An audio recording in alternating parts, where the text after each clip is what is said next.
অতীতের জীবনকে ভুলে নতুন একটা দিনদার জীবন, আল্লাহর রাস্তার জীবন, একটা সুন্দর জীবন শুরু করতে আমরা সবাই চাই কি চাই না? যারা অতীতের খাতাকে মুছে ফেলে নতুন জীবন শুরু করতে চান, তাদের জন্য আজকে আমি অধমের ছোট্ট কয়েকটা কথা।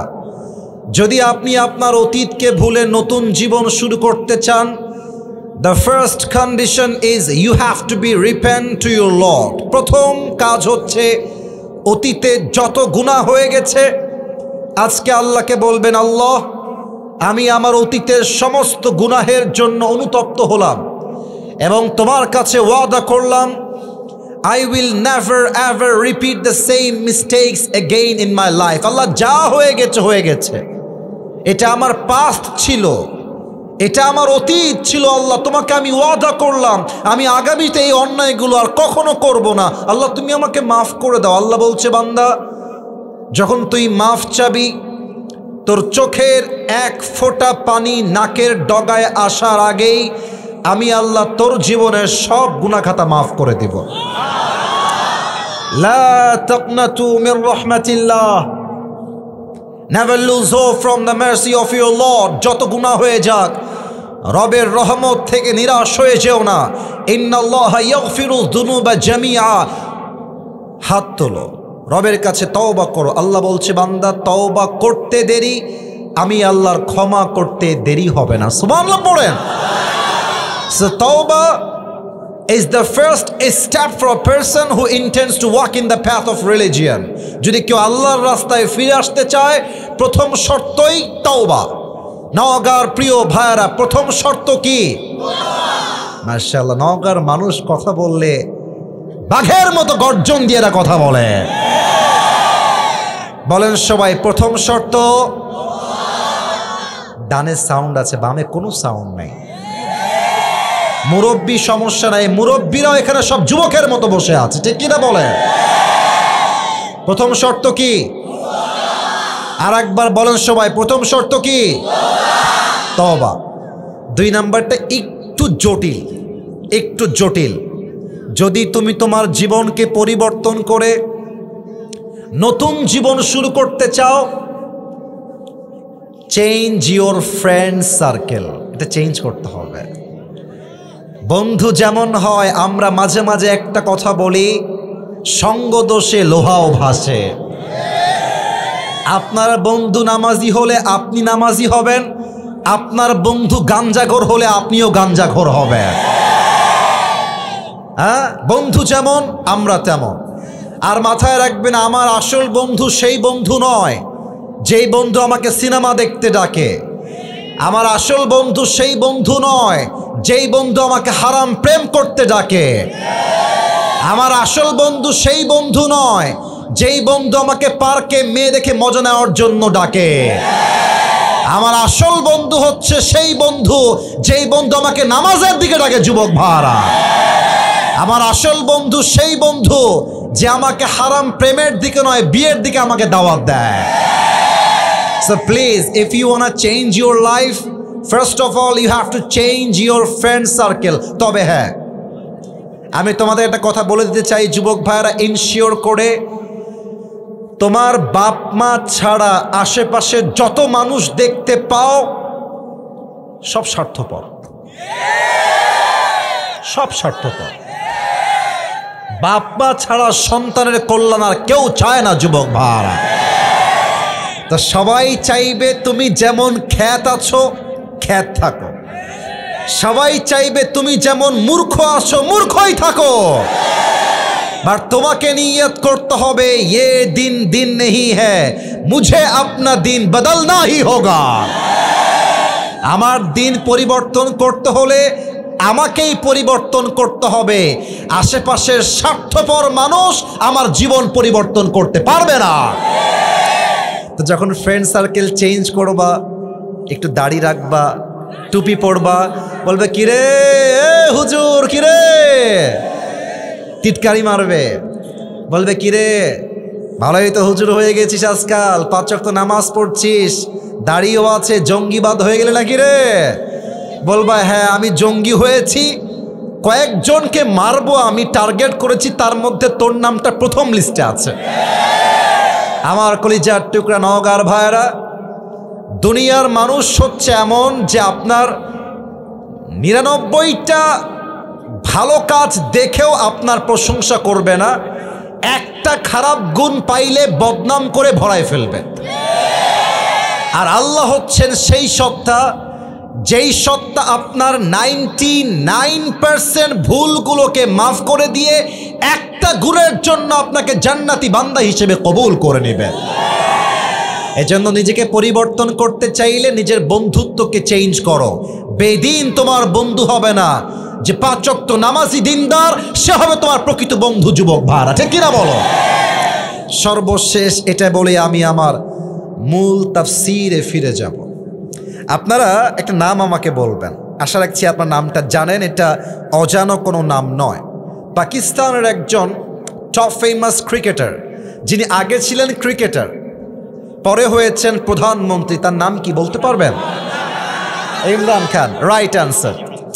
ওনার একটা কথা আমার কলিজায় লেগেছে, যেটা আমি 3 নাম্বার পয়েন্টে উল্লেখ করতে চাই। আগেই আমি বাংলায় বুঝাই দেই, তারপরে তার কথা আমি কোট করব। প্রিয় ভাইয়েরা, অতীত শুধুমাত্র শিক্ষার জন্য, বসবাসের জন্য না। মনে করেন আজকে শুক্রবার, আজকে একটা ভুল হয়ে গেছে, এটা অতীত।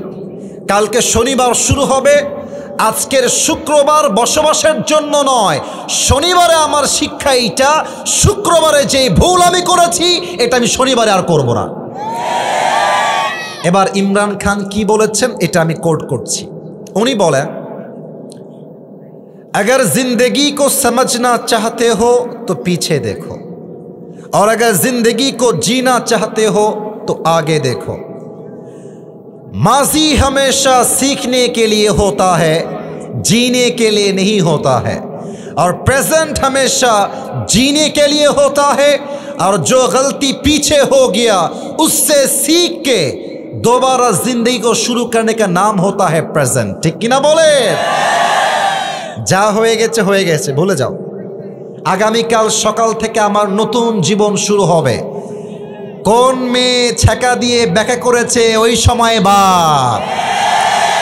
এখন শিক্ষা হবে, আগামীতে আমি আমার ক্যারিয়ারে এমন সফল হব, যেই মেয়ে আজকে আমাকে বিয়ের নামে ধোকা দিয়ে ছেড়ে চলে গেছে, ওর মতো কয়েক লাখ মেয়ে আমার পেছনে বিয়ের জন্য লাইন ধরে দাঁড়িয়ে যাবে। আল্লাহ আমাদের সবাইকে জীবন পরিবর্তন করার তৌফিক দান করে। পড়েন সবাই আমিন। আসুন আমরা তাফসীরে ফিরে যাই। আজকে বিবাহিত এসেছেন কারা কারা? হাত তোলেন। বিবাহিত, রে বিবাহিত তো অনেক এসেছে, হাত নামান, হাত নামান। এবার যাদের বউ নাই, কষ্টে আছো শীতকালে, তারা হাত তোলো। ইন্না লিল্লাহ। আপনাদের কারো বউ নাই? আস্তাগফিরুল্লাহ, ইন্না লিল্লাহি ওয়া ইন্না ইলাইহি রাজিউন। আমি মাঝে মাঝে একটা কথা বলি যুবকদের জন্য, যাদের বউ নাই তাদের জীবনে কিছুই নাই যুবক ভাইরা। আর এই শীতকালে যুবকদের শীত দূর হবে কম্বল দিয়ে না, ল্যাব দিয়ে না, একমাত্র বউ দিয়ে যুবকদের শীত দূর হবে। আব্বা বোঝে না রে, আব্বা বোঝে না। আল্লাহ আব্বা জানদেরকে সঠিক বুঝ দান করে। পড়ে সবাই আমিন। 3টা তাকবীর দিবেন। প্রথম তাকবীর দিবেন বিবাহিত ভাইরা, দ্বিতীয় তাকবীর দিবেন সিঙ্গেল ভাইরা। আমি দেখতে চাই কার গায়ের জোর কত ভালো। বিবাহিত ভাইরা একটা কাশি দেন, বিবাহিত ভাইরা কাশি দেন। সিঙ্গেলরা আজকে হেরে যাবে রে। দেখা যাক কারা জিতে। বিবাহিত ভাইরা তাকবীর দিবেন, সিঙ্গেলরা কিপ কোয়াইট, কিপ সাইলেন্ট, চুপ থাকেন। বিবাহিত ভাইরা তাকবীর দেন আমার সাথে, নারে তাকবীর। খুব সাউন্ড আছে মাশাআল্লাহ। এবার সিঙ্গেলদের পালা। সিঙ্গেলরা কাশি দাও, নারে তাকবীর। বিবাহিত ভাইরা আমাকে মাফ করে দিবেন। সিঙ্গেলরা জিতে গেছে। এবার সবাই মিলে শেষ তাকবীর দিবেন, এমন জোরে তাকবীর দিবেন যে আমি স্টেজ ভেঙে নিচে পড়ে যাব। কোনো ভাগাভাগি নাই, সবাই মিলে কাশি দেন। নারে তাকবীর। আল কোরআনের আলো, আল হাদিসের আলো, কোরআন হাদিস যেখানে, আলেম ওলামা যেখানে, নওগাঁবাসী যেখানে। এই ওয়াজ কালকে আপলোড হলে মানুষ বুঝবে নওগাঁর সন্তানরা বিড়ালের বাচ্চা নয়, সব সিংহের বাচ্চাগুলো আমার সামনে বসে আছে। আল্লাহ কবুল করুক, পড়েন সবাই আমিন। আজ আমি একটি ছোট্ট সূরার থেকে তাফসীর পেশ করব। সূরাটার নাম হচ্ছে সূরাতু আল আসর। আমার নওগাঁর প্রিয় ভাইরা, সূরাটার নাম কি বলেন সবাই? সূরাতু আল আসর। এটা কোরআনুল কারীমের 103 নম্বর সূরা। সবার থেকে শুনতে চাই 100 কয় নম্বর সূরা? মাশাআল্লাহ। এই সূরার রুকু সংখ্যা হচ্ছে জাস্ট একটা। বলেন সবাই কয়টা? এই সূরার আয়াত সংখ্যা হচ্ছে মোট 3টা। বলেন সবাই কয়টা? এটা কোরআনুল কারীমের 30 নম্বর পারায় অবস্থিত এবং প্রত্যেকটা সূরার 2টা চ্যাপ্টার থাকে। একটা হচ্ছে মাদানী চ্যাপ্টার আর একটা হচ্ছে মাক্কি চ্যাপ্টার। তো সূরাতু আল আসর এটা মাদানী সূরা নয়, এটা হচ্ছে মাক্কি সূরা। সুবহানাল্লাহ পড়বেন না আপনারা সবাই? This was the basic knowledge of this surah. এটা হচ্ছে সূরাতু আল আসরের একটা প্রাথমিক জ্ঞান দিলাম। আসুন আমরা সময়কে ওয়েস্ট না করে সময়টাকে কাজে লাগাবার ট্রাই করি তাফসীরের মাধ্যমে। সূরাতু আল আসর যদিও বা ছোট্ট একটা সূরা, মাত্র 2 লাইনের সূরা। আপনারা হয়তো এটা প্রবাদ বাক্য জানেন সবাই, আমি জাস্ট প্রথমটা বলছি, দ্বিতীয়টা আপনারাই বলবেন। আমরা মাঝে মাঝে বলি ছোট মরিচের, এটাই চাচ্ছিলাম, ছোট মরিচের। অনেক মুরব্বী বলবে হুজুর মাত্র 2 লাইনের সূরা আপনি তাফসীর করবেন। আব্বাজান, এটা হচ্ছে এমন একটা সূরা, এই সূরার ব্যাখ্যা যদি কেউ পড়ে, এর তাফসীর কেউ যদি পড়ে, এর ইন্টারপ্রিটেশন বা এক্সপ্লেনেশন কেউ যদি স্টাডি করে, সেটা অনুভব করবে মনে হবে আল্লাহ তাআলা যেন একটা ছোট্ট একটা ঝিনুকের মধ্যে পুরো একটা আটলান্টিক মহাসাগর ঢুকিয়ে দিয়েছে। সুবহানাল্লাহ। এর ব্যাখ্যা এতটা হাই ভলিউম, এত বিশাল ব্যাখ্যা ছোট্ট একটা এই সূরার। আসুন আমরা সূরার তাফসীর শুরু করি। আল্লাহ তাআলা বলছেন ওয়াল আসর। আসর দ্বারা উদ্দেশ্য হচ্ছে 3টা। আমি খুব বেশি ডান বাম করলাম না, সোজা ব্যাখ্যায় আসলাম। আল আসর দ্বারা উদ্দেশ্য মোট কয় বলছেন? By the passage of time, সময়ের কসম, ইতিহাসের কসম। আচ্ছা, আমরা যখন কোনো বিষয়ে কসম কাটি, আল্লাহর কসম আমি তোমারে ছাড়বো না, আর সেও তারে ছাইড়া দেয় টাকলাকে বিয়ে করে। আজকালকার মানুষ কসম দিয়েও মিথ্যা বলতে সময় নেয় না যুবক ভাইরা, ঠিক কিনা বলেন? এবার বলেন তো, আমরা যখন কসম কাটি কার নামে কাটি? ডানে আসলেই সব স্ট্রং। বলেন সবাই বামের ভাইরা, কার নামে কসম কাটি আমরা? আল্লাহর নামে আমরা কসম করি, কিন্তু আল্লাহ এবার নিজেই কসম করছেন। তার মানে আমরা আল্লাহর নামে কসম করে এটা বুঝাই দেই যে আমি কিন্তু এই কথা মিথ্যা বলবো না, আমি কিন্তু সত্য বলছি। কসম কার? আমার রবের কসম। তাহলে আল্লাহ যখন কোনো জিনিস দিয়ে কসম করবেন, জিনিসটা কি কম দামি হবে না বেশি দামি হবে? বেশি দামি হবে। আল্লাহ বলছে সময়ের কসম। এই পৃথিবীতে সবচাইতে গুরুত্বপূর্ণ হচ্ছে সময়, আর মানুষের কাছে সবচাইতে অবহেলিত বিষয়ের নামও হচ্ছে সময়। নিঃশ্বাস নিলাম, 1 সেকেন্ড শেষ। কথা বলছি, আরো 1 সেকেন্ড শেষ। এক একটা মিনিট পার হচ্ছে, প্রত্যেকটা যুবক মুরব্বী মা বোন এক একটা সেকেন্ড পার হচ্ছে, আমরা কবরের দিকে আর একটা ধাপ সামনে এগিয়ে যাচ্ছি। আল্লাহ বলছেন সময়ের কসম, 1 নাম্বার আল আসর দ্বারা সময় উদ্দেশ্য। আচ্ছা, 2 নাম্বারটা বোঝাতে হলে আমাকে একটা এক্সাম্পল দিতে হবে।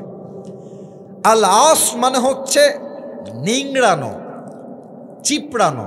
আচ্ছা, লুঙ্গি ধুয়েছেন, লুঙ্গি তো লুঙ্গি আপনি চিপড়াবেন না আপনি? আচ্ছা, এটার উদ্দেশ্য চিপড়ানো কেন? এটা আমার হাতে কি বোতল, বল এটার নাম কি? মনে করেন আমার কাছে এরকম লম্বা লম্বা 2টা আম আছে, 2টা আম। আমি কি চাইলে এই বোতলে আমটা আস্ত ঢুকাইতে পারবো না? যদি আমি চাই যে আমের স্বাদটা আমি নিব, তাহলে আমি আমটাকে ব্লেন্ডার করে, 2টা আমকে ব্লেন্ডার করে আমের যেই নির্যাস আছে, যেই রস আছে, 2টা আমের সব রস আমি একটা বোতলে ভরতে পারবো। তো আল্লাহ বলছে, বান্দা তুই তো পুরো কোরআন পড়বি না, তোর কাছে তো সে সময় নাই, আমি আল্লাহ জানি আগের থেকে। তুই যেন পুরো কোরআন না পড়তে পারলেও ছোট্ট একটা সূরায় তুই পুরো কোরআনটা পেয়ে যাস। একটা সূরা পড়লে যেন পুরো কোরআনটাই পড়া হয়ে যায়। তাই পুরো কোরআনের সমস্ত নির্যাসকে আমি আল্লাহ তাআলা সূরা আল আসরের মধ্যে প্রবেশ করাই দিয়েছি। এটা হচ্ছে সেই কোরআন, এটা হচ্ছে সেই সূরাত আল আসর। 3 নাম্বার উদ্দেশ্য হচ্ছে আল আসর দ্বারা আসরের নামাজের সময়। আপনি খেয়াল করেন ফজর থেকে জোহর লম্বা সময়, জোহর থেকে আসর আরেকটু কম লম্বা সময়, কিন্তু আসর থেকে মাগরিব খুবই কম সময়। আল্লাহ বলছে, এই বান্দা আসরের নামাজের সময়ের কসম, সময় খুবই অল্প। আয় আয় আয়, শুনে যা আমি কি বলি, শুনে যা, সন্ধ্যা হয়ে যাবে, আয়। আসরের কসম। এই হচ্ছে 3টা তাফসীর আমি পেয়েছি। আল্লাহ কি বলছে দেখেন, আল্লাহ বলছেন ইন্নাল ইনসানা লাফি খুসর।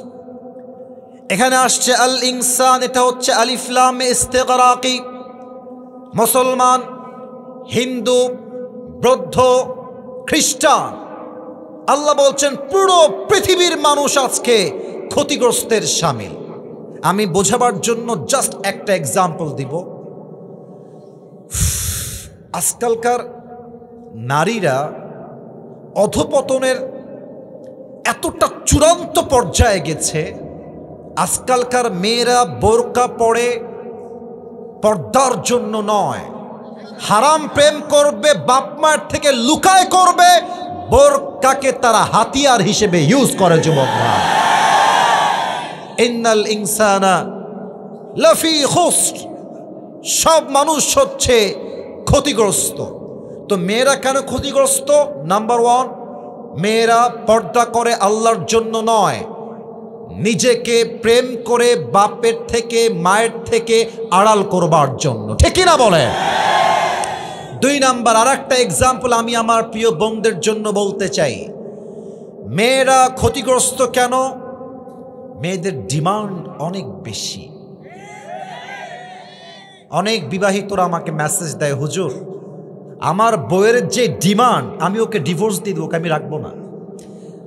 এক ছেলে আমাকে সেই দিন, হাসবেন না, এটা হাসির কথা না, যুবকরা যদি বিয়ে না করো বুঝবা না, বিয়ে করলে বুঝবা কত ধানে কত চাল। এক যুবক বলছে, আমার বউ সেদিন আমাকে বলছে যে জান তুমি জানো আমার বান্ধবীর জামাই তাকে আইফোন 16 প্রো ম্যাক্স কিনে দিয়েছে, তুমি কি জানো? প্রিয় ভাইরা, এটার দ্বারা উদ্দেশ্য গল্প নয়, বউ বুঝাচ্ছে অমকের জামাই তাকে দিয়েছে, তুমি আমাকে কবে দিবা? ইভেন মেয়েদের এত চাহিদার জন্য হাজার হাজার যুবক হারামের চাকরি করতে বাধ্য হয়। যুবক ভাইরা, তবে বিবাহিত মেয়েদের চাহিদাই বেশি তা না, বলতে লজ্জা পাচ্ছি যুবক ভাইরা।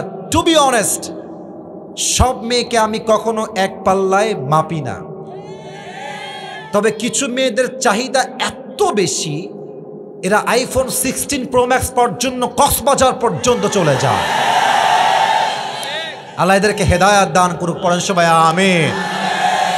আল্লাহ বলছেন ইন্নাল ইনসানা লাফি খুসর, পৃথিবীর সমস্ত মানুষ ক্ষতিগ্রস্তের শামিল। এর মাঝে মেয়েরাও বলো, যুবক ভাইরা আছে না নাই? আচ্ছা, মুরব্বীরা ক্ষতিগ্রস্তের শামিল কেন? মুরব্বীরা, আমি আপনাদের পায়ে হাত রেখে কথা বলছি, পায়ে হাত। আমি আপনাদের কারো শত্রু নই। প্রত্যেকটা মুরব্বী হচ্ছে আমাদের কলিজার টুকরা, নয়নের মণি। যুবক ভাইরা ঠিক কিনা বলে? আমি এই যে এখনই মাহফিল থেকে আসছিলাম, যখন রাস্তায় আমি দেখছি মুরব্বী আব্বা জানরা চায়ের দোকানে বসে বাম পায়ের উপরে ডান পা তুলে দিয়ে, আচ্ছা বলেন, হাসবেন, আমি কি মিথ্যা বললাম না সত্যি বললাম? প্রমাণ চান? আমি বলি, আমি যদি এখন ওয়াজ বাদ দিয়ে এখান থেকে নেমে যাই স্টেজের বাহিরে, যদি আমি হেঁটে বেড়াই মাঝখান দিয়ে, আমি কয়েকজনের পকেটে হাত দিব, আমি গ্যারান্টি দিয়ে বলবো কারো পকেট থেকে না, কারো পকেট থেকে অবশ্যই একটা বিড়ির প্যাকেট বের হবে। আল্লাহ বলছেন ইন্নাল ইনসানা লাফি খুসর, পৃথিবীর সমস্ত মানুষ ক্ষতিগ্রস্তের শামিল।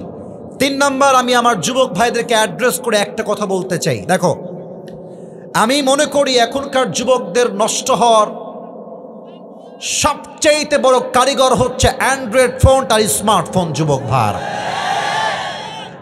এটা যে কত মারাত্মক আমি আপনাদেরকে বোঝাইতে পারবো না। রাত বাজে 11টা, আপনি বেডে গিয়েছেন যে গিয়েই ঘুমায় যাব, ঢুকলেন টিকটকে, ঢুকলেন ফেসবুকে, ঢুকলেন ইউটিউবে, মাথা রেখেছিলেন বেডে রাত 10টার সময়, রাত 4টা বেজে যায়, তবুও আপনার ফেসবুকে স্ক্রল শেষ হয় না। এই স্মার্টফোনের আসক্তি থেকে বের হওয়ার দরকার। যুবক ভাইয়ারা বলো, সবাই আছে না নাই?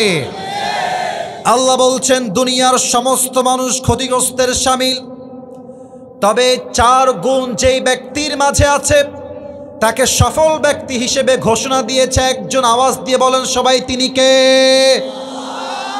এই 4টা গুণ মুখস্থ শুনতে চাই সবার থেকে। নাম্বার 1, ইল্লাল্লাযীনা আমানু, except those who have faith।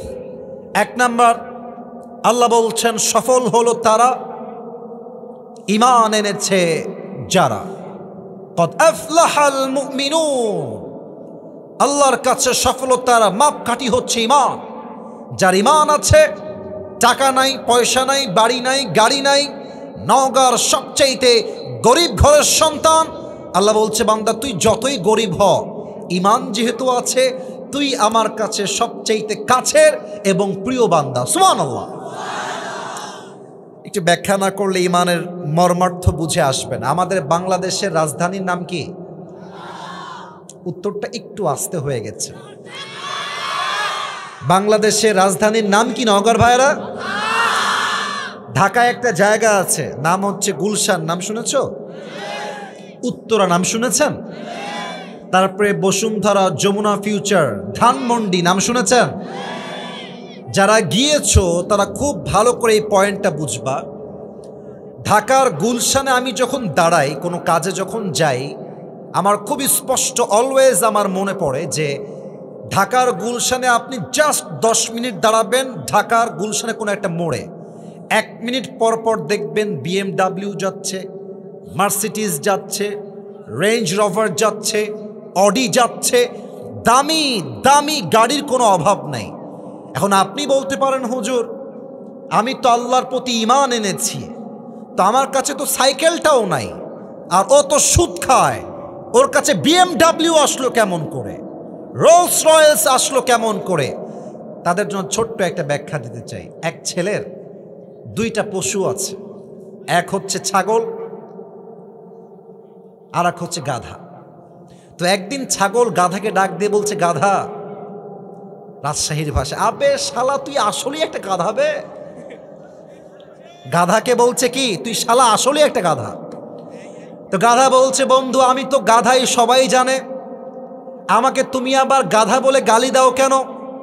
তো ছাগল বলছে, বেটা তুই দেখিস না যে মালিক আমাকে কত ভালোবাসে, বিস্কুট দেয়, পাউরুটি দেয়, খ্যার দেয়, ভুসি দেয়, আর তোরে পাইলে খালি থাপ্পড় দেয়। তো গাধা বলছে, বন্ধু কথা তুমি ঠিকই বলেছ, মালিক তোমারে বড্ড ভালোবাসে।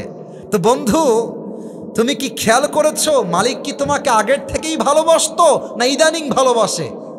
ছাগল বলছে, বন্ধু তাই তো, মালিক তো আমাকে আগে ভালোবাসতো না, ইদানিং খুব বেশি ভালোবাসে। গাধা বলছে, বন্ধু একবার উপরের দিকে তাকাও, আকাশ দেখো। বলছে কি হয়েছে বলো? বলছে আকাশের দিকে তাকায় দেখো, সামনে কুরবানির চাঁদ উঠেছে, কয়েকদিন পরে তোমার জবাই হবে, তাই তোমাকে জনমের খাওয়া খাওয়াচ্ছে, খেয়ে নাও, সময় কিন্তু বেশি দিন আর বাকি নাই। যদিও বা আমার যত্ন কম, হয়তো আমি শাকসবজি কোনো মতো খেয়ে বেঁচে আছি, বাট আমার সময় সামনে এটা নয়, আমার সময় যেমন আছে চলবে, বাট তোমার সময় কিন্তু বন্ধু বেশি দিন বাকি নাই। অতএব সুদ খায়, ঘুষ খায়, টাকার মালিক, বাড়ির মালিক, ফ্ল্যাটের মালিক, ইমানদার বান্দার হতাশ হওয়ার কিছু নাই। ইমানদারের গন্তব্য দুনিয়া শেষ হবে, জান্নাতে গিয়ে সে পৌঁছে যাবে। আর সুদখোর ঘুষখোর দুনিয়াতে অনেক কিছু পাবে, বাট দুনিয়ার জীবন শেষ হলে তার জন্য জাহান্নামের ফয়সালা হয়ে যাবে, ঠিক কিনা বলে? এজন্য আল্লাহ বলছেন ইল্লাল্লাযীনা আমানু, আল্লাহর কাছে সফল বান্দা হলো সেই বান্দা যার হৃদয় ঈমান আছে 100 উপরে। তিনি কে? 1 নাম্বার।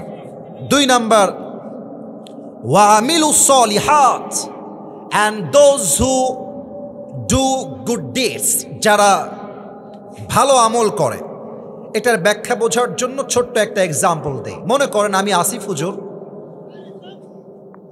এখান থেকে বের হয়ে গেলাম, বের হয়ে আপনাদের নওগাঁর সদরের সবচেয়ে বড় মডেল মসজিদে গিয়ে 80 রাকাত নামাজ পড়লাম তাহাজ্জুদ। এটা কোনো কমন ফ্যাক্ট না, আমাদের দেশের নেতারাই 80 রাকাত তাহাজ্জুদ পড়ে, কিন্তু তারা এখন বাংলাদেশ না ইন্ডিয়ায় পালিয়ে গিয়েছে। তো আমার কথা হচ্ছে, আপনি যদি এতই তাহাজ্জুদ গুজার হন, আপনার দিল্লি ভাগতে হয় কেন যুবক ভাইরা? 80 রাকাত নামাজ পড়লাম, 12টার সময় শুরু হয়েছে নামাজ, 4:30-এর সময় শেষ হয়েছে। 80 রাকাত নামাজ পড়ার পরে মাথায় চিন্তা আসছে, কি রে আমি তো ওযু করি নাই। বলেন 80 রাকাতের কোনো দাম আছে? আচ্ছা, আমার ডানে আমার মুরব্বী আব্বাজান বসে আছেন, উনি মাহফিল থেকে বের হয়ে ওযু করলেন, সুন্দর করে পবিত্র হলেন, পবিত্র হয়ে একমাত্র কেবলামুখী হয়ে আল্লাহর সন্তুষ্টির জন্য 80 রাকাত নয় 2 রাকাত আদায় করলেন। এবার বলেন, আমার 80 রাকাতের দাম বেশি না মুরব্বির 2 রাকাতের দাম বেশি? কেন? এটা বেশি আমল নয়, এটা ভালো আমল। 29 নম্বর পারা 1 নম্বর পৃষ্ঠা সূরাতুল মুলকের 2 নম্বর আয়াত, আল্লাহ তাআলা বলছেন, আল্লাযী খালাকাল মাউতা ওয়াল হায়াতা লিয়াবলুয়াকুম আইয়ুকুম আহসানু আমালা। আমি আল্লাহ জীবন দিয়েছি, মরণ দিয়েছি, জাস্ট চেক করতে চাই তোমাদের মাঝে কে কত ভালো আমল করে আমার কাছে ফিরে আসে। সুবহানাল্লাহ পড়েন সবাই। আল্লাহর কাছে বেশি আমলের দাম নাই, হাদিসটা সবার মুখস্থ, আখলিস দীনাকা ইয়াকফিকা আল আমালুল কলিল। এই বান্দা 100 রাকাত লাগবে না, 2 রাকাত পড়, ইখলাস নিয়ে পড়। 100 রাকাতের চাইতে 2 রাকাতটা আমি আল্লাহর কাছে সবচাইতে দামি হয়ে যাবে, ঠিক কিনা বলেন? আচ্ছা বলেন, যেই মাটিতে বসে আছেন এই কবরে যখন আপনাকে রাখা হবে, বাপ দাদার পরিচয় দিয়ে ছাড় পাওয়া যাবে? যাবে যাবে যাবে যাবে? একটা হাদিস বলছি, শেষ হাদিস। বলেন তো, নবীজির সবচেয়ে কাছে কলিজার টুকরা মেয়ের নাম কি ছিল? কেন ভয় পান? কেন ভয় পান? বলেন, নাম ছিল কি? রাদিয়াল্লাহু তাআলা আনহা। আর একটা প্রশ্ন করতে চাই, মুরব্বীরা, যুবকেরা অ্যাক্টিভ হন, জোরে উত্তর দেন। বলেন তো, ফাতেমার স্বামীর নাম কি ছিল? আলী রাদিয়াল্লাহু তাআলা আনহু। বাচ্চারাও পারে। শেষ প্রশ্ন, আশা করছি সঠিক উত্তর পাবো সবার থেকে। ওনাদের সংসার থেকে জাস্ট 2টা সন্তান দুনিয়াতে আগমন করেছিল। 1 নাম্বার হাসান, 2 নাম্বার। মাশাআল্লাহ, I got the right answer from all the people. 1 number Hasan, 2 number ভালো আমলের দাম কত বেশি এটা বোঝাবার জন্য এটা আমার শেষ ঘটনা, এটা আমার শেষ হাদিস। ফাতেমা রাদিয়াল্লাহু তাআলা আনহা একদিন বসে বসে রুটি বানাচ্ছেন। রুটি বানানোর জন্য দেখবেন আটা ছেনতে হয়, আটা। তো উনি বসে বসে আটা ছেনছেন, আলী ঘরে প্রবেশ করেছে। তো আলী খুব খেয়াল করে দেখছে ফাতেমা রুটি বানাবে, আটা ছেঁকছে। দেখছে ফাতেমার 2 চোখ দিয়ে অঝরে পানি ঝরছে, 2 চোখ দিয়ে পানি পড়ছে। তো স্বামী তো স্বামী হয়, স্বামী বইয়ের সব সহ্য করতে পারে, বাট বইয়ের 2 চোখের পানি সহ্য করতে পারে না, ঠিক কিনা বলেন যুবক ভাই? তো আলী দৌড় দিয়ে আসছে ফাতেমার কাছে, বলছে ফাতেমা তোমার চোখের কোঠায় পানি কেন? Why you are crying? তুমি কাঁদছো কেন ফাতেমা? ফাতেমা বলছে কিছু না, এমনি সমস্যা না, আপনি আপনার কাজ করেন। অ্যাভয়েড করছে। আলী বলছে না না, আমাকে বলো, আমি তোমার স্বামী, তোমার সুখের সময়েরও সাথী আমি, দুঃখের সময়ের সাথীও আমি, ঠিক কিনা বলে? বলো তোমার কি হয়েছে?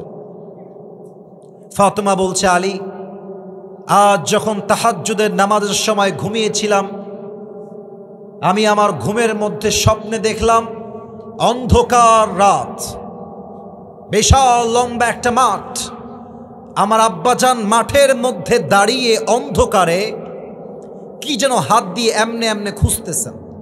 আমি গেলাম, আব্বাজান what you are searching for? আপনি কি খুঁজতেছেন আমাকে বলেন। আব্বা আমার দিকে তাকিয়েছে, আরে ফাতেমা তুমি কই থেকে আসলা? আমি তো তোমাকেই খুঁজতেছিলাম। জোরে পড়েন সবাই মিলে সুবহানাল্লাহ। আব্বাজান আমি এখানেই আছি, বলেন কি লাগবে আপনার? এবার আল্লাহর হাবিব ডাক দিয়ে বলছে ফাতেমা তুমি দুনিয়ার জমিনে আর বসবাস করো না, আমি বড্ড একা, তুমি আমার কাছে চলে আসো। এই কথা নবীজি বলেছেন, আর ফাতেমার ঘুমটা সাডেনলি ভেঙে গেছে। উনি ভাবছেন স্বপ্নে আমি কি দেখলাম, এইটা আমার আব্বা আমাকে কবর থেকে ডাকছে, এর ব্যাখ্যা কি? যারা এখানে বসে আছেন স্বপ্নের ব্যাখ্যা শোনান। যদি আপনাকে আপনার বাবা কবর থেকে ডাকে যে বাবা তুমি আমার কাছে চলে আসো, যদি আপনাকে আপনার মা কবর থেকে ডাকে যে বাবা তুমি আমার কাছে চলে আসো, এই স্বপ্নের ব্যাখ্যা এসেছে আপনার হায়াত বেশি দিন আর বাকি নাই। এটা হচ্ছে স্বপ্নের ব্যাখ্যা। তো আমাদের ব্যাখ্যা ভুল হলে হতেও পারে, বাট নবীজি যাই কবর থেকে ডাকছেন, নবীর ডাকা কি কখনো ভুল হতে পারে নওগাঁর ভাইরা? না, হতে পারে না। এটা ফাতেমার স্বপ্ন শুনে আলী বুঝে গিয়েছে যে আমার বউটা হয়তো আর বেশি দিন দুনিয়াতে থাকবে না। এবার আলী নিজেও কান্না শুরু করে দিয়েছে ফাতেমার সাথে। ফাতেমা বলছে আলী থামেন, কাঁদছেন কেন? কুল্লু হাইয়িন মাইয়িত, প্রত্যেকটা জীবিত মানুষকে একদিন মৃত্যুর স্বাদ গ্রহণ করতে হবে, কেউ ভাগতে পারবে না, আমিও পারবো না। আলী থামেন, স্টপ। আলী বলছে ফাতেমা কয়েকদিন আগে আমার কলিজার টুকরার প্রিয় নবী বিদায় নিয়ে চলে গেছে, ওই আঘাতটাই তো আমি সহ্য করতে এখনো পারি নাই। সে আঘাতের যন্ত্রণা এখন আমার বুকে অটল আছে। এর মাঝে যদি আমার কলিজার টুকরা একমাত্র বউ ফাতেমার বিদায় হয়ে যায়, আমি কাকে নিয়ে বাঁচবো? ফাতেমা আমার তো কেউ থাকবে না দুনিয়াতে বেঁচে থাকার মতো। ফাতেমা বলছিল থামেন, স্থির হন, টেনশন করবেন না। তবে আমি আপনাকে আমার মৃত্যুর পূর্বে 3টা ওসিয়ত করে যেতে চাই। নওগাঁর ভাইরা, লুক অ্যাট মাই 3 ফিঙ্গার্স, 3 আঙ্গুল দেখেন, বলেন সবাই কয়টা ওসিয়ত? নওগাঁর সাউন্ড তো এরকম হয় না, বলেন সবাই কয়টা? 1 নাম্বার ওসিয়ত, আলী মন দিয়ে শুনবা। আমি ফাতেমা তোমার একমাত্র বউ, হাসান এবং হোসাইনের মা, নবীজির একমাত্র কলিজার টুকরা মেয়ে ফাতেমা হলাম আমি হয়তো তোমার বউ হিসেবে তোমাকে অনেক আঘাত করেছি, অনেক কষ্ট দিয়ে ফেলেছি, তুমি আমাকে মাফ করে দিও। মরে যাব তো, মাফ করে দিও। আলী বলছে কেমনে মাফ করব, কিসের মাফ? আরে আমার বউ আজীবন আমার খেদমত করেছে, আমার বউয়ের চুল পরিমাণ কোনো ভুল হয় না, আমি স্বামী হিসেবে সাক্ষ্য দিচ্ছি আমার বউয়ের মতো চরিত্রবান বউ আর কেউ হতে পারে না, ঠিক কিনা বলে? যাও তোমাকে মাফ করে দিলাম, কোনো ভুল নাই যদিও বা, সব মাফ। 2 নাম্বারটা বলো। এটা একটু মজার ছলে বলতে চাই। ফাতেমা বলছে আলী আমি মরে গেলে তোমার যেখানে মন চায় করবা বিয়ে, সমস্যা নেই, তবে শর্ত আছে একটা, আমার হাসান আর হোসাইনের যেন কোনো কষ্ট না হয়।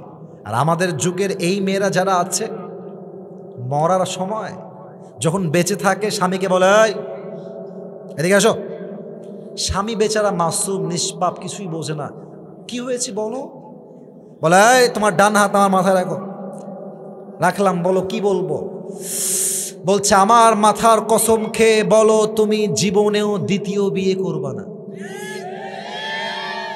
তো এক স্বামী বড্ড চালাক, বউ বলছে স্বামী আমি যদি মরে যাই তুমি কোনোদিন দ্বিতীয় বিয়ে করবা না তো? तो স্বামী বলছে बीवी तुम क्या बात कर रहे हो, अगर तुम मर जाओगे तो मैं पागल बन जाऊंगा और पागल जो चाहे वही कर सकता है। বলছে বউ তুমি কি বললা, তুমি মরে গেলে আমি পাগল হয়ে যাব, আর পাগল যা মন চাই তাই করতে পারে, ঠিক কিনা বলে?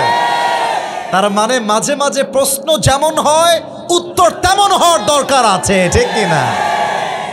আলী বলছে ঠিক আছে, আমি যদি কখনো বিয়ে করি এমন কোনো মেয়েকে বিয়ে করব যেই মেয়ে তোমার হাসান আর হোসাইনকে আগলে রাখবে নিজের সন্তানের মতো। ঠিক আছে যাও, ডান। 3 নাম্বারটা বলো, লাস্ট অ্যান্ড ফাইনাল। ফাতেমা বলছে আলী আমার মৃত্যুর পরে আমার জানাজার ইমাম হবেন আপনি, আর মুসল্লি হবে হাসান আর Hossain, and nobody is allowed to come there, কেউ সেখানে আর আসতে পারবে না। আলী বলছে ফাতেমা তোমার প্রথম ওসিয়ত মানতে রাজি আছি, দ্বিতীয় ওসিয়ত মানতেও রাজি আছি, 3 নাম্বারটা আমার দ্বারা হবে না, আমাকে মাফ করে দাও। এটা পারবো না।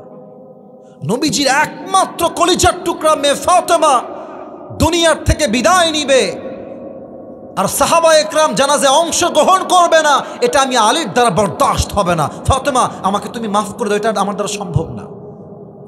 আমার বোনেরা যারা এসেছেন, বোনেরা কলিজার মায়েরা, বোনেরা মেহেরবানি করে আপনারা এই মুহূর্তে কানটা খাড়া করা, মনোযোগ দিয়ে শোনেন। ফাতেমা বলছে আলী আমি ওসিয়তটা কেন করছি, ট্রাই টু আন্ডারস্ট্যান্ড প্লিজ, একটু বোঝার চেষ্টা করো। আমি ফাতেমা আমার জীবনে নবীর আদেশ অনুযায়ী এমনভাবে পর্দা মেনটেন করেছি, এই মদিনার মক্কার আরবের কোনো যুবক বলতে পারবে না ফাতেমা কি কালো না ফর্সা, ফাতেমা কি মোটা না চিকন, ফাতেমা কি হাইটে লম্বা না গুঠু। আমার পর্দা এতটা সেফটির সাথে ছিল, মদিনার কোনো যুবক আমার দেহের একটা চামড়ার অঙ্গ পর্যন্ত দেখতে পারে নাই। তুমি যদি আমাকে জানাজার সময় সবাইকে নিয়ে আসো, মানুষ বুঝে ফেলবে আমি হয়তো চিকন ছিলাম, আমি হয়তো মোটা ছিলাম, আমি হয়তো পর্দার মান নষ্ট হয়ে যাবে গো। তুমি কাউকে ডাকতে যেও না, তুমিই থেকো, আর হাসান আর হোসাইন থাকলেই এনাফ, এটাই এনাফ। আলী বলছে ঠিক আছে, বউ যেহেতু বলেছে পুরুষ মানুষ সব ফেলতে পারে, বউয়ের কথা ফেলতে পারে না, তো বলছে ঠিক আছে যাও, রাজি হলাম। আলী বের হয়ে গেলেন, এসেই শুনলেন ফাতেমা শেষ, দুনিয়ার থেকে বিদায় নিয়ে চলে গেছে। লম্বা কথা, লম্বা হাদিস, অত ব্যাখ্যায় যাব না। বলেন তো লাশের যে খাটিয়া, খাটিয়া 3 পা থাকে না 4 পা থাকে? রাইট আনসার, জোরে বলেন 3 পা না 4 পা?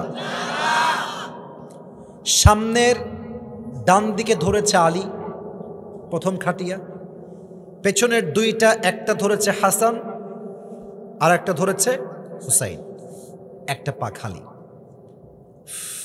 মর্মান্তিক হাদিস।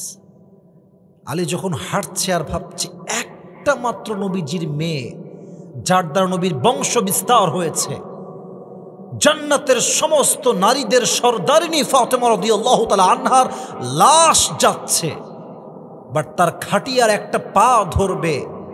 কেউ কি দুনিয়াতে নেই? কাউকে যে ডাকবে, ডাকতেও পারছে না, ডাকলেই তো ওসিয়ত ভেঙে যাবে। মনটা খারাপ, সামনের দিকে হাঁটছে। হঠাৎ করে দেখছে দূর থেকে এক সাহাবী, ইসমুহ আবু যর গিফারি রাদিয়াল্লাহু তাআলা আনহু, দৌড় দিয়ে আসছে আলীর দিকে। আলী দেখে ভয় পেয়ে গেছে। আরে যদি এসে বলে, এই আলী, এটা কার লাশ? এটা কি ফাতেমার লাশ? আমি যদি ওসিয়ত রাখতে বলি যে না না, এটা ফাতেমার লাশ নয়, এটা অন্য কারো লাশ, মুসলমান সব বলতে পারে, জবান দিয়ে মিথ্যা বলতে পারে না। আর যদি বলি ফাতেমার লাশ, তবে তো আমার স্ত্রী 3 নাম্বার যে ওসিয়তটা ছিল, একমাত্র 3 জন থাকবে, আর কেউ অ্যালাউড না, ওসিয়ত তো ভেঙে যাবে। কি উত্তর দিব? আলী টেনশনে চেহারা লাল হয়ে গেছে। আবু যর গিফারি দৌড় দিয়ে এসে খাটিয়া বাম পা ধরেছে আর বলছে, আলী, এত চিন্তা করো না, টেনশন নাই, কিছুই ভাঙে নাই, আমাকে আল্লাহ তোমার কাছে পাঠিয়ে দিয়েছে। ধরো খাটিয়ার কাঁধ ধরো। 4 জন মিলে গিয়ে লাশটাকে কবরের পাশে রেখেছে। যখন লাশটা কবরে নামাবে, আবু যর গিফারি ভাবছে মনে মনে, কার লাশ নামাবো আজকে কবরে? মন বলছে এটা সাধারণ কোন নারীর লাশ নয়, এটা নবীজির একমাত্র কলিজার টুকরা মেয়ে ফাতেমার লাশ, সাইয়্যিদাতু নিসাই আহলিল জান্নাহ। এটা এমন একজন নারীর লাশ, যেই নারী হবে জান্নাতের সমস্ত নারীদের নেতা, সর্দারিনী। এটা এমন একটা মেয়ের লাশ, যেই মেয়ে হচ্ছে আমাদের যেই যুবকদের নেতা, আল হাসান ওয়াল হুসাইন সাইয়্যিদা শাবাবি আহলিল জান্নাহ, জান্নাতের সমস্ত যুবকদের সর্দার হাসান এবং হোসাইনের মায়ের লাশ। এটা কোনো সাধারণ লাশ নয়। বুকটা গৌরবে ফুলে গিয়েছে। কবরকে বলছে, এই কবর, খবরদার, ফাতেমার লাশ তোমার কবরে দাফন করলাম, খবরদার ফাতেমার সঙ্গে যেন এক চুল পরিমাণ কোনো খারাপ ব্যবহার না করা হয়। সঙ্গে সঙ্গে আল্লাহ কবরের জবানকে খুলে দিলেন। কবর বলছে, এই আবু যর গিফারি, কার সঙ্গে কথা বলছো তুমি? এটা কবর, এটা 3.5 হাত মাটির ঘর। এখানে বাপের পরিচয় দিয়ে কাজ হবে না, মায়ের পরিচয় দিয়ে কাজ হবে না, নেতার পরিচয় দিয়ে কাজ হবে না। এই কবর তার সঙ্গেই ভালো ব্যবহার করবে যার কাছে আছে ভালো আমল। আস্তে ঠিক বললেন কেন? জোরে বলেন, কথা ঠিক আছে কিনা বলে। আল্লাহ বলছেন, ওয়া আমিলুস সলিহাত, যারা ভালো আমল করবে। 3 নাম্বার, ওয়াতাওয়াসাউ বিল হক, যারা হকের পথে দাওয়াত দিবে। 4 নাম্বার, ওয়াতাওয়াসাউ বিস সবর, যারা সুখে দুঃখে সবর করবে। এক সত্তার উপরে আওয়াজ দিয়ে বলেন সবাই, তিনি কে? আমার তো মনে হয় ডান থেকে নিয়ে এই পুরো মাহফিলে যারা আমরা এসেছি, আমার মনে হয় আমরা সবাই মধ্যবিত্ত পরিবারের সন্তান। তোমরা যারা আমাকে চেনো, আমার ওয়াজে আমি একবার বলেছিলাম, মধ্যবিত্ত পরিবারের সন্তান মানেই এক একটা ব্র্যান্ড। যুবক ভাইরা, সাইকেল দিবেন চলবে, বাইক দিবেন চলবে, কার দিবেন চলবে, বলবেন হেঁটে আসো তাও আমার চলবে। ভাত দিবেন, ডাউল দিবেন চলবে, ভাত দিবেন, ভর্তা দিবেন চলবে, ভাত দিবেন আর কিছুই দিবেন না, 1 গ্লাস পানি আর একটা মরিচ দিবেন, পান্তা ভাত হলেও আমার চলবে, কারণ আমি মধ্যবিত্ত পরিবারের সন্তান। অতএব যারা মধ্যবিত্ত পরিবারের সন্তান হয়েও ধৈর্যের পরিচয় দিবে, আল্লাহ বলছেন, ইন্নামা ইউওয়াফাস সাবিরুনা আজরাহুম বিগাইরি হিসাব, কিয়ামতের দিন আল্লাহ তাদেরকে বিনা হিসাবে জান্নাত দিয়ে। পড়েন সবাই সুবহানাল্লাহ। আল্লাহ সবাইকে 4টা আমল অনুযায়ী জীবন চালাবার তৌফিক দান করুক। পড়েন সবাই আমিন। সবাই 2 হাত তোলেন, সবাই, বামের ভাইরা ডানের ভাইরা সবাই 2 হাত তোলেন, বলেন সবাই হুজুর। না, হুজুরটা আসতে হয়ে গেছে। আচ্ছা, সবাই একটা কাশি দেন। আমার পরে কেউ কথা বলবে? আর আচ্ছা, বলেন সবাই হুজুর। আর কিছু না, আর কিছু না, আমি অ্যালাউ করবো না, কারণ আমার সময় নেই, আমাকে যেতে হবে। তাহলে আমি দোয়া করবো না, আপনার কথা বলবেন, কোনটা হবে? হয় দোয়া, নয় আপনার কথা বলে শেষ করে দিবেন, যে কোনো একটা। আচ্ছা, আমি গেলে বলবে, ঠিক আছে। তাহলে আমি আর দোয়া করব না, এখানে যে হাত তোলাচ্ছি এটাই শেষ কথা। দোয়া করতে হবে। আচ্ছা, বলেন সবাই হুজুর। আমরা দোয়ার সময় কোনো